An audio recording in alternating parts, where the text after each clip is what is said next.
নমস্কার, আমি শাশ্বতী সিনহা আপনাদের শোনাচ্ছি বিখ্যাত লেখক মিহির সেনগুপ্তর বিষাদ বৃক্ষ।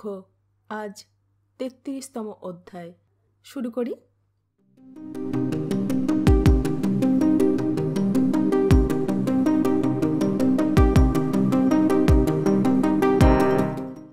মোল্লার খুন আমার চোখ খুলে দিয়েছিল ব্যাপকভাবে। যতদূর মনে আছে, আমি তখন ক্লাস 9-এ পড়ি এবং খুব ছোট নই। নানান ঘাত প্রতিঘাতে এমনিতেই তখন আমরা বিভিন্ন ব্যাপারে অসম্ভব অভিজ্ঞ হয়ে উঠেছি, যা ওই বয়সে আমাদের হওয়ার কথা ছিল না। এর মধ্যে যখন মানুষ খুন হতে দেখার চরম অভিজ্ঞতাও লব্ধ হলো, তখন আমাদের শৈশব কৈশোর আর আনন্দময় থাকলো না। আমরা নাগর আলীর গান কেচ্ছা, মোল্লার সঙ্গে মাছ ধরার জ্যোৎস্নাময় রাত্রির রহস্যময় মাধুরীর জগৎ থেকে ছিন্ন হয়ে অকস্মাৎ যেন এক রৌদ্রদগ্ধ খাঁ খাঁ মাঠের ফাটলওয়ালা বাস্তব হা মুখের সামনে অসহায়ভাবে নিজেদের দাঁড়িয়ে থাকতে দেখলাম। যেন যে কোনো অসতর্ক পদক্ষেপে আমরা ওই ফাটলের হা মুখে পড়ে নিশ্চিহ্ন হয়ে যেতে পারি। সংসারে এমন কোনো অস্তিত্বকে তখন আমরা চোখের সামনে অথবা মানস চিন্তনে দেখি না, যা এই আতঙ্ক থেকে, বিভীষিকা থেকে আমাদের রক্ষার কোনো মাভয়ী বাণী উচ্চারণ করতে পারে। না এমন কোনো সাম্প্রদায়িক বা জাতীয় নেতা, কোনো গোষ্ঠীপতি, কোনো দণ্ডনায়ক, এমনকি কোনো অলৌকিক অস্তিত্ব বা সর্বশক্তিমান ঈশ্বরকে পর্যন্ত আমরা তখন রক্ষক হিসেবে ভাবতে পারছিলাম না। বস্তুত ওই সময়টিতে আমরা মানুষ এবং ঈশ্বর সবার ওপরেই বিশ্বাস হারিয়ে একটা গভীর অন্ধকার আবর্তে পাক খাচ্ছিলাম। আমাদের অত্যন্ত পরিচিত সতত মঙ্গলকামী চমৎকার ধর্মপ্রাণ এবং হিতার্থী মানুষদের সন্তানেরা হঠাৎ করে কীরকম যেন বদলে যাচ্ছিলেন।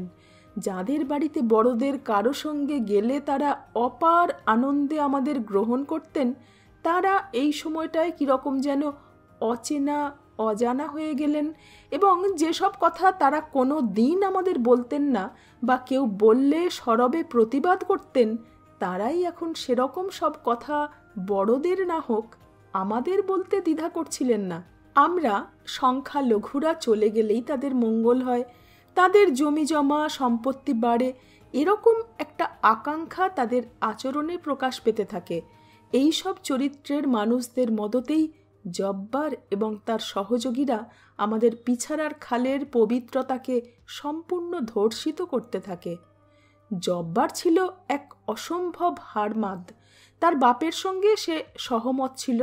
তার দলের লোকেরা নবজাত রাষ্ট্রের স্বাধীনতাকে স্বেচ্ছাচার হিসেবে নিয়েছিল। সাধারণ হিন্দু মুসলমানদের কেউই তাদেরকে পছন্দ করত না। গ্রামীণ লোকায়ত ধর্মীয় মেলাগুলো তখনও সাধারণ হিন্দু মুসলমান মানুষদের সম্মিলন এবং আনন্দের স্থল ছিল। হিন্দুরা সেখানে সামান্য পূজা অর্চনা করত বটে, তবে তা এমন কিছু ব্যাপক ছিল না যে তাতে অন্য সম্প্রদায়ের ধর্মহানি ঘটতে পারে। সেখানে সবাই পরম আনন্দে মেলার সুখ পেত।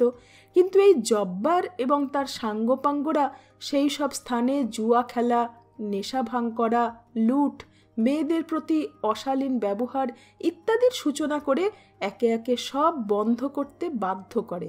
জাতকরণী খোলা, পঞ্চদেবতার খোলা, গলুইয়া খোলা, কামেশ্বরী খোলা প্রভৃতি লোকায়ত ধর্মীয় স্থানগুলিতে নীলষষ্ঠী বা বাংলা নতুন সংবতের প্রথম দিনে মেলা বসত। গ্রামের বুড়ি আধবুড়ি বিধবারা, যারা জীবনের সব আনন্দ এইসব দেবদেবীদের অর্চনার জন্য জমা করে রাখতেন, তারা এ সময়ে বড় মধুর আনন্দ উপভোগ করতেন। এই সময় তারা সবাই পূজার থানে একত্র হয়ে একদিকে যেমন উৎসাহ সহকারে পূজার্চনার যোগাড়যন্ত্র করতে ব্যস্ত থাকতেন, তারই ফাঁকে ফাঁকে তাদের সুখ দুঃখের নানান কথা, বিগত জীবনের স্মৃতিচারণ এইসব করে খানিক স্বস্তি পেতেন। তারা সাধারণত হয় ভাইয়ের সংসারে, না হয় দেবর বা ভাসুরের সংসারের আশ্রিতাই বলি, বা মিনিমাম না ভাত কাপড়ের দাসীই বলি, ওরকম জীবনই কাটাতেন। যতদিন হাতে রথে ততদিন কদর। শয্যা নিলে এর লাথি, ওর ঝাঁটা, এই তো ছিল তাদের জীবন। তাই এই সময়টিতে সবাই যখন একত্রিত, তখন নানান কথার মধ্যে একটু এর নিন্দা তার নিন্দা না হওয়াটাই আশ্চর্যের। অতএব কার ভাইয়ের বউ কারে কতবার দুধ গলা দিয়া কাল সাপ পুষছি বলে, আর কার ছোট অথবা বড় যা কাকে কবার ভাতার খাগি দেওর সোয়াগি বলে গঞ্জনা দেয়, তারও এক দিব্য আদান প্রদান এই দেবস্থানেই ঘটত। তবে সব মিলিয়ে মেলাগুলো তখন জমত বড় চমৎকার। হিন্দু মুসলমান সব অপবর্গীরা এই মেলায় প্রকৃতই আনন্দ উপভোগ করত। মোদক ময়রারা তাদের মিষ্টান্ন নিয়ে, মণিহারি দোকানিরা তাদের কাচের চুড়ি, পুঁতির মালা, রঙের গহনা নিয়ে, বা চানাচুর, বার ভাজা, ছোলা মটর ভাজা, ফুট তরমুজের ব্যাপারীরা তাদের তাবৎ পসরা নিয়ে 2 পয়সার ব্যবসা করত। তালপাতার ভেঁপু, বাঁশের বাঁশি, বেলুন, চুলের কাঁটা, মাথার ফিতে, চুড়ি, এটা ওটা, এমনকি দা, কাস্তে, কোদাল, লোহার কড়াই, হাতা, খুন্তি, বঁটি সবই এইসব মেলায় পাওয়া যেত, যা অন্য সময় দরকার হলে হয় গঞ্জ থেকে নতুবা কীর্তিপাশার বাজার থেকে কিনে আনতে হতো। কিন্তু তা আনতো পুরুষেরা, মেয়েরা তো আর দেখে শুনে কিনতে পারতো না, যেমন এই মেলায় তারা পারছে। ছেলেরা বা পুরুষেরা কি এসবের ভালো মন্দ আদৌ কিছু বোঝে? এই সব নিয়ে মেলা। কোথাও একটা বট গাছের নিচে দূর কোনো গ্রামের এক পরিবার তাদেরই এখানকার এক কুটুমবাড়ির লোকেদের সঙ্গে সেই বছরান্তে মিলিত হয়েছে। এখানকার কুটুমরা বলছে, আই যাওন নাই, কাইল দুপুরে খাইয়া লইয়া বিশ্রাম করইয়া হেই বিকালে হেনে রওনা দেবেন, থাইক্কা যায়েন। কুটুমদের তালেবর বলছেন, থাকতে কি কোনো আফৈত্য আছে, না হেয়া কেরো অসাদ, তয় বোঝেন তো গরু বাছুর ঠাকুর নারায়ণ হ্যারগো তত্ত্ব তালাশের ব্যবস্থা করইয়া আইনাই, হ্যারা উপসী থাকবে, বোঝেন তো সব। অবশেষে মীমাংসা হয়। এই সব কথাবার্তা নিয়েই মেলা। গলুইয়া খোলার মেলার প্রান্তে বেউখির শশীদের বড় খাল, সেখানে সার সার ডিঙি। মেলা শেষে সবাই যার যার বাড়ি ফিরবে। কাছের যারা যাবে হেঁটে, দূর গ্রামের লোকেরা ওইসব নৌকায়। মেলা মানে মেলামেশা। তোমরা কেমন আছো? আমাগো চলতাছে মোটামুটি। কি খাবা সোনারা? আয়ো একটু রসগোল্লার দোকানে যাই। কয়ডা কইরা খাবা কও? লজ্জা করবা না, আমি তোমার মাউসা, আয়ো। কোথাও এইসব, আবার কোথাও না বেয়াই, খন্দপাতির অবস্থা আমাগো উদিগে এবার এক ছের পিছলা। এই তো দেখেন, 1.5 কুড়া জমিতে মরিচ বললাম, মনে হাউস খন্দ যদি মনোমতো অয়, বড় মাইয়াডার গয়না এক লগেই গড়াইতে দিমু। বিয়া তো ঠিকই অয়া আছে জানেন, তো মরিচ চারাগুলার হেই যে টাক্কুরইয়া মারইয়া রইলে, হেয়াতে গয়না তো ভালো, এক গাছ সোনার বালাও হইবে না। কি যে এক পোহা লাগছে, গাছের বেয়াক পাতাগুলান বেকুড়া দিয়া কেরমশো হুগায়। এ কারণ মনে শান্তি নাই। এরই মধ্যে ব্যাপারীদের সঙ্গে কোন দল চলে ক্রেতাদের। এই ডুগ এই তরমুজ হ্যারদাম 2 পয়সা, মগো গেরামে তো এয়া কেউ মাগ না দিলেও নে না। এয়ারে তরমুজ কয়, মোর বুড়ইয়া দাদার হোলডাও তো এর থিয়া বড়। ব্যাপারী নির্বিকার জানিয়ে দেয় যে সেক্ষেত্রে খরিদ্দারের উচিত তার বুড়ইয়া দাদার হোল্লা খাওয়া। হালার চড়ৌয়া বাঙ্গু মারানির পো, তোর গো চড়ৌয়া তরমুজের ফল না তাহরি। এয়া কি চড়ৌয়া তরমুজ যে মাগনা খাবি? এও এক কলরব। এবং মেলায় এইসব হয়। রসিকেরা রস নেন, ঝগড়ুটেরা ঝগড়া করে। তবে এই সব কিছু নিয়েই এই মেলাগুলোর ব্যাপার স্যাপার, এবং তা এক ব্যাপক আনন্দের জগৎ হতো। এরই মধ্যে দল বেঁধে নট্টমশাইরা তাদের বাদ্যবাজনা বাজিয়ে মেলার উদ্যম তুঙ্গে তুলে দিতেন মাগনায়। তারা গলুইয়া খোলার পাশেই একটি গ্রামের বাসিন্দা, জাত্যংশে অবশ্যই ডোম, কিন্তু আমরা তাদের কদাপি তুই তোকারি করতাম না, সম্বোধন করতাম নট্টমশাই বলে। তাদের মধ্য থেকে অনেক বিখ্যাত ঢুলি, তবলচি বা সানাইওয়ালা একসময় আমাদের দেশে ব্যাপক নাম করেছিলেন শিল্পী হিসেবে। নটবর নট্ট, নাথু নট্ট ইত্যাদিদের কথা আমার আজও মনে আছে। এ সমস্ত চিত্রই 50-51 দাঙ্গা এবং তার ফলশ্রুতিস্বরূপ যে ব্যাপক দেশত্যাগ ঘটেছিল তার পরবর্তী চিত্র। পিছাড়ার খালের আশপাশের সাধারণ হিন্দুরা সেই প্লবতায় প্লাবিত হয়নি বলেই এই সব মেলাগুলো জীবন্ত ছিল। এ কারণে উচ্চবর্গীয় এবং বর্ণীয়দের সংখ্যা খুব অধিক ছিল না বলে তখনও মানুষের অনুপস্থিতিজনিত সমস্যা ঠিক ততটা অনুভব করিনি। অবশ্যই বিশেষ বিশেষ পরিবারগুলোর দেশত্যাগে অসম্ভব যন্ত্রণা সহ্য করতে হয়েছে, কিন্তু তারা সংখ্যায় খুব অধিক ছিলেন না বলে ব্যাপক শূন্যতা বোধ করিনি। কিন্তু এই সব সাধারণ হিন্দুরা দেশত্যাগ করতে শুরু করলে বড়ই একাকিত্বের নৈরাশ্যে নিমজ্জিত হলাম, কারণ তখনও সাধারণ মুসলমান সমাজের সঙ্গে একাত্মতা ঘটেনি। ভদ্র হিন্দু গৃহস্থদের দেশত্যাগের পর আমাদের একাত্মতা স্বাভাবিক কারণেই সাধারণের সঙ্গে ঘটেছিল। এবার তারা যখন দেশত্যাগ করতে শুরু করে তখনই দাদি আম্মার দৌলতে একাত্মতার প্রসার ঘটে সাধারণ মুসলমান সমাজের সঙ্গে। সে এক দীর্ঘ পরিক্রমা, কিন্তু সে কথা রেখে যে কাহিনী বলছিলাম তার বিস্তৃতিতে যাওয়া প্রয়োজন। ওই সব সুন্দর মেলার অন্ত কিভাবে ঘটল তার কাহিনী খুবই প্রাসঙ্গিক। জানি যাদের এখন এই সব মেলার অন্ত্যেষ্টির জন্য দায়ী করব, অথবা তাদের ঘনিষ্ঠ আত্মীয়রা আজও এই পিছাড়ার খালের চৌহদ্দিতে না হলেও তার আশপাশে বেঁচে পড়তে আছে। তারা এ বিষয়ে প্রশ্ন তুলতেই পারে, তথাপি সে ঝুঁকি নিয়েই আমার অভিজ্ঞতার দলিল রেখে যেতে চাই।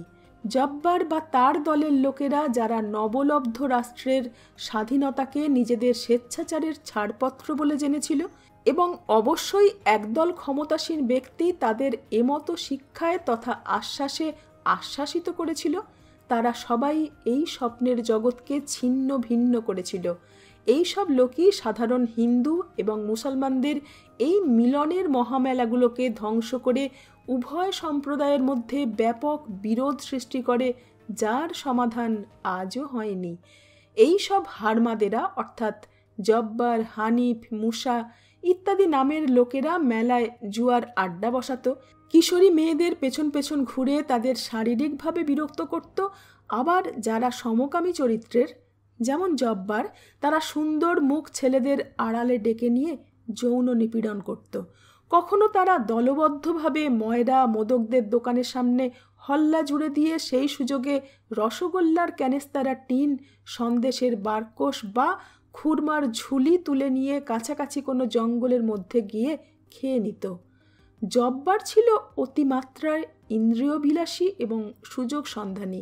সে যে কোনো হিন্দু কিশোর কিশোরীকে সুযোগ মতো পেলেই ঝাঁপিয়ে পড়তো তাদের ওপরে।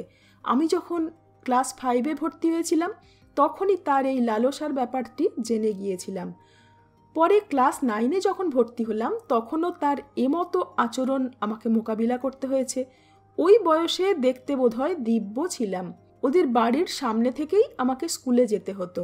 আমার যাওয়ার সময়টায় ও ওদের বাড়ির সামনের পিঠে করা গাছটার পাশে দাঁড়িয়ে থাকতো আর আমাকে একা পেলেই কুৎসিতভাবে ডাকতো। ব্যাপারটা জবরদস্তির পর্যায়ে গেলে আমি ছুটে পালাতাম। সে কিন্তু এরকম আচরণ করে আনন্দ পেত এবং যেখানে সেখানে তার দলবলের সঙ্গে সরবে এই সব প্রচেষ্টার বিষয় নিয়ে মশকরা করত। ব্যাপারটা অসহ্য হওয়ায় ক্লাসের কিছু বয়স্ক ছেলেদের নিয়ে একদিন জব্বারকে বেদম প্রহার দিয়েছিলাম। দল বেঁধে কাজটা করেছিলাম বলে ও খুব ভয় পেয়ে গিয়েছিল। আমার সঙ্গে বেশ কয়েকজন মুসলমান ছেলেও এ কাজে সঙ্গী হয়েছিল। যখন মুসলমানি শাস্ত্র বিষয়ে কিছু পড়াশোনা করছিলাম তখন জেনেছি যে কোরআনে এই সমকামিত্ব, সীমালঙ্ঘন ইত্যাদি বিষয়ে আল্লাহ কিভাবেই না আদমজাতদের সতর্ক করেছেন। সাদাম বা সোডেম নগরীর ধ্বংসের বিস্তৃত বিবরণ, লুতের কাহিনী বাইবেল বা কোরআন মারফত কেই বা না জানে, কিন্তু এরা যে নিজেদের ইসলাম অনুসারী ঘোষণা করেও ওই পাপের অনুসরণ করত তা আমার কাছে বড় অদ্ভুত মনে হতো। ইসলাম বা শান্তি এই বিশ্বে কায়েম হওয়ার বিষয়, জন্মসূত্রে কেউ তাই মুসলমান হতে পারে না। ইসলাম বা শান্তিকে যে বা যারা কায়েম করে তারাই মুসলমান। সে বা তারা যদি অন্য সম্প্রদায়ে জন্মগ্রহণ করেও শান্তি কায়েমের জন্য, পরহেজগারির জন্য বা ইমানের জন্য জীবনপাত করে এবং হজরতকে এই শান্তির প্রতীক বলে স্বীকার করে, তবে সে বা তারাই মুসলমান। এ কথা যদি সত্য এবং শরিয়ত মোতাবেক হয় তবে পৃথিবীতে মুসলমানের সংখ্যা হাতে গোনার মতো। আর এই জব্বার ইত্যাদিরা, তাদের মুরব্বীরা, এমনকি রাষ্ট্রপ্রধান আইয়ুব খান সাহেব, রাষ্ট্রপতি জিন্না পুঞ্জা সাহেব বা পাকিস্তানের বর্তমান নাগরিক উজিরে আজম, উজিরে আলা, সিপা সালার কেউই মুসলমান নন। কারণ আমার সেই বয়সের উপযোগী ইসলামী চর্চায় আমি তাদেরকে ইসলাম বা শান্তির অগ্রদূত হিসেবে দেখিনি, বরং আমার এমতই মনে হয়েছে যে এ দেশীয় তাবৎ মুসলমানেরাই জন্মসূত্রে মুসলমান, কর্ম বা আচরণ সূত্রে নন। যারা কোরআন, হাদিস ইত্যাদি নিষ্ঠার সঙ্গে পাঠ এবং অনুধাবন করেছেন তারা এ কথা নিশ্চয়ই মানবেন, এদের পূর্বজরা যেহেতু মুসলমানি ধর্ম গ্রহণ করেছিলেন তাই তাদের বংশজরা আজ মুসলমান। অর্থাৎ কিনা ইসলাম এই ভূমিতে প্রচারিত হবার পর শরিয়ত মোতাবেক ইসলাম থাকেনি। যারা ইসলাম কবুল করেছিল তারা পরম্পরাগত লোকধর্মের সঙ্গেই একে একসময় আত্মীকরণ করে নিয়ে এক ধরনের জীবনচর্যা তৈরি করে নিয়েছিল। আমার এই মূল্যায়ন শুধু গ্রামীণ সাধারণ মুসলমানের ক্ষেত্রেই প্রযোজ্য। সেখানে যারা বদমাশ প্রকৃতির তারা বদমাশই থেকে গেছে, ইসলাম তাদের কিছুমাত্র শোধন করতে পারেনি। আর যারা সৎ প্রকৃতির তারা মানবিকই থেকেছেন, অন্য ধর্মের প্রতি সহনশীল মনোভাব নিয়ে তারা তাদের সততাকে আশ্রয় করেই জীবনযাপন করেছেন। সেখানে কোনো গোঁড়ামির দাসত্ব তারা করেননি।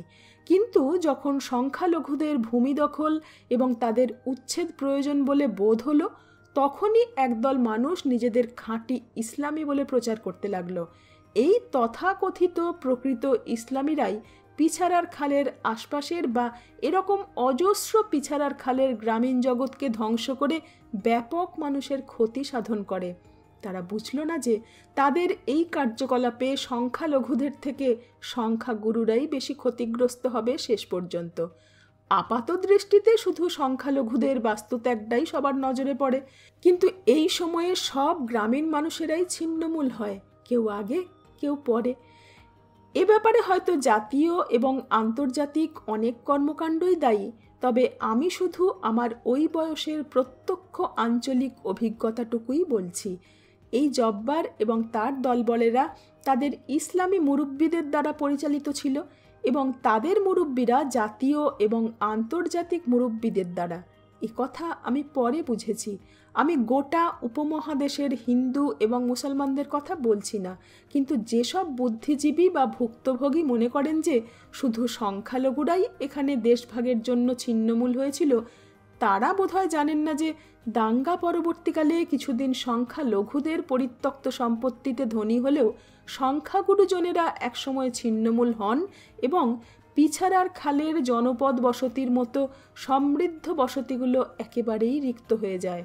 কারণ এখানে যখন সংখ্যালঘু গৃহস্থদের ডাকাতি করার মতো আকর্ষণীয় কোনো সম্পদ অথবা আকর্ষণীয় যুবতী বা কিশোরী কেউ থাকে না, তখন জব্বারদের মতো ডাকাতদের নজর পড়ে তাদের নিজস্ব কৌমের সেই সব মানুষদের গেরস্থালিতে যেখানে সম্পদ এবং যুবতী উভয়ই যথেষ্ট লভ্য এবং লোভনীয়।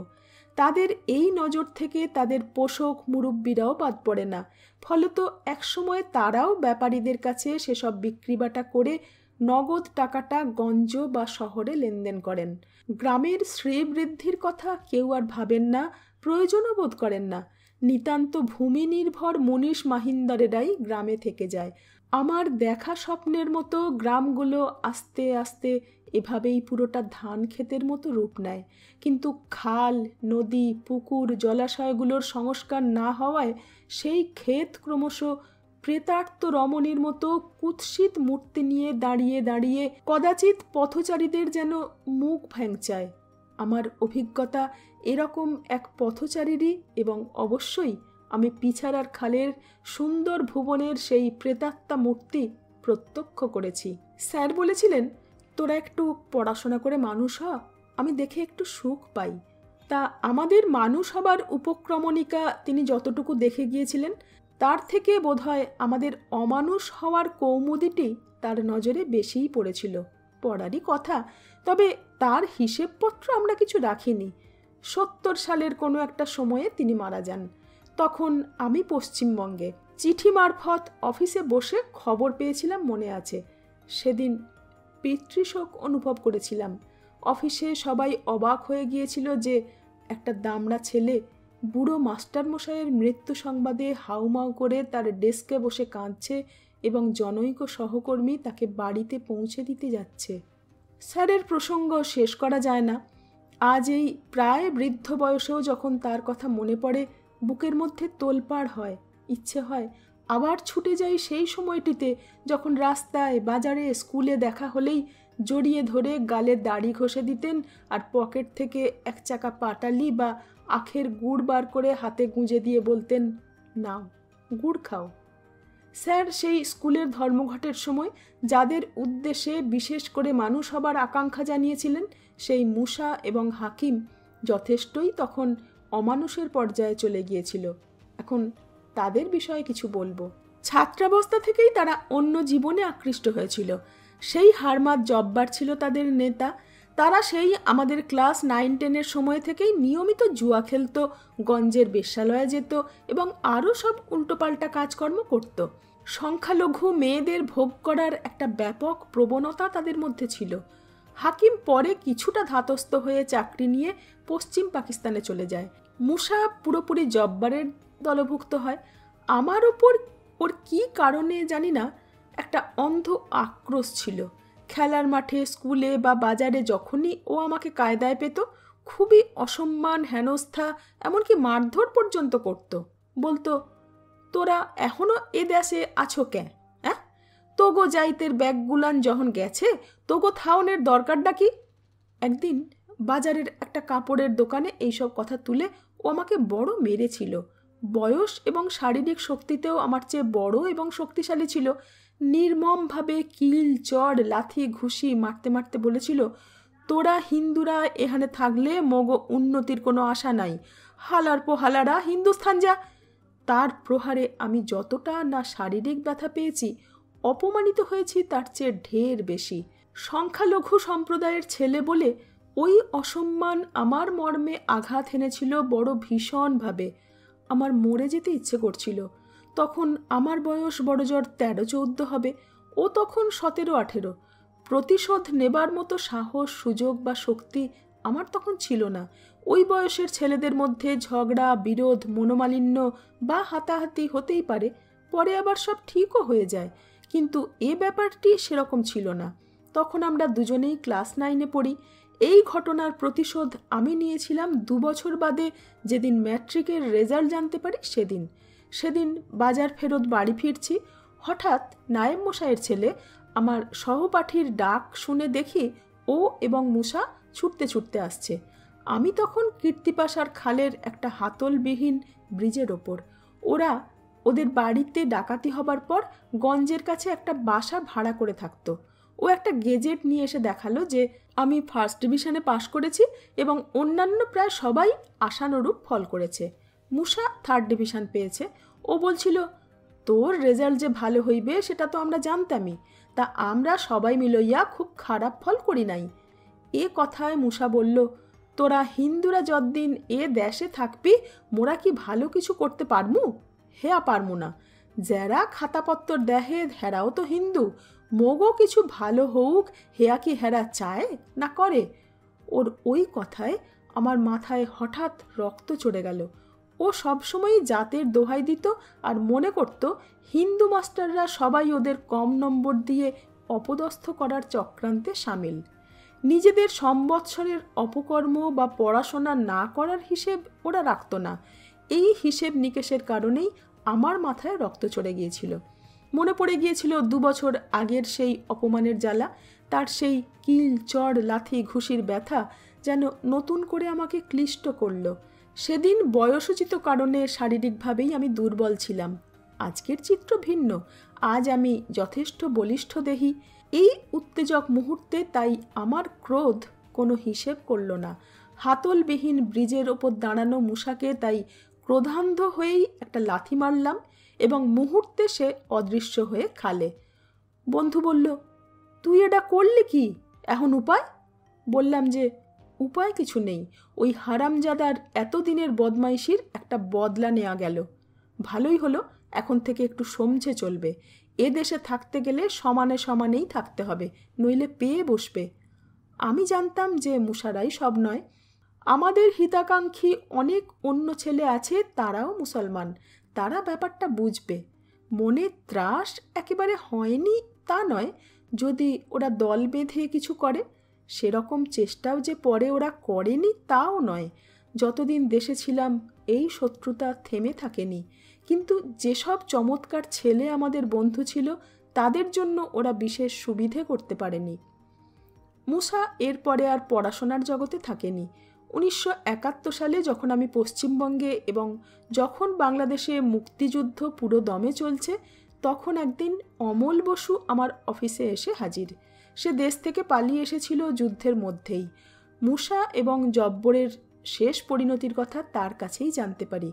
আমাদের এ অঞ্চলে তখন পূর্ব বাংলা সর্বহারা পার্টির ব্যাপক উপস্থিতি।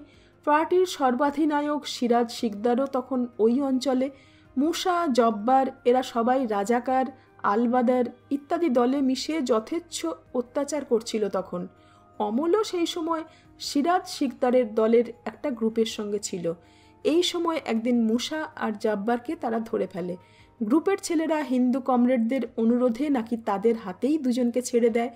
যে গলুইয়া খোলার মেলায় তারা একদা যথেচ্ছাচার করে সংখ্যালঘুদের নির্যাতন করত, সেখানেই একটা অশ্বত্থ গাছের নিচে কি এক দেবীস্থানে ওদের হাঁড়ি কাঠে ফেলে নাকি বলি দিয়েছিল অমলেরা। জব্বারদের বলি দেওয়ার সময় নিশ্চয়ই আহমেদ মোল্লার কথা মনে পড়েছিল বসৌয়ার।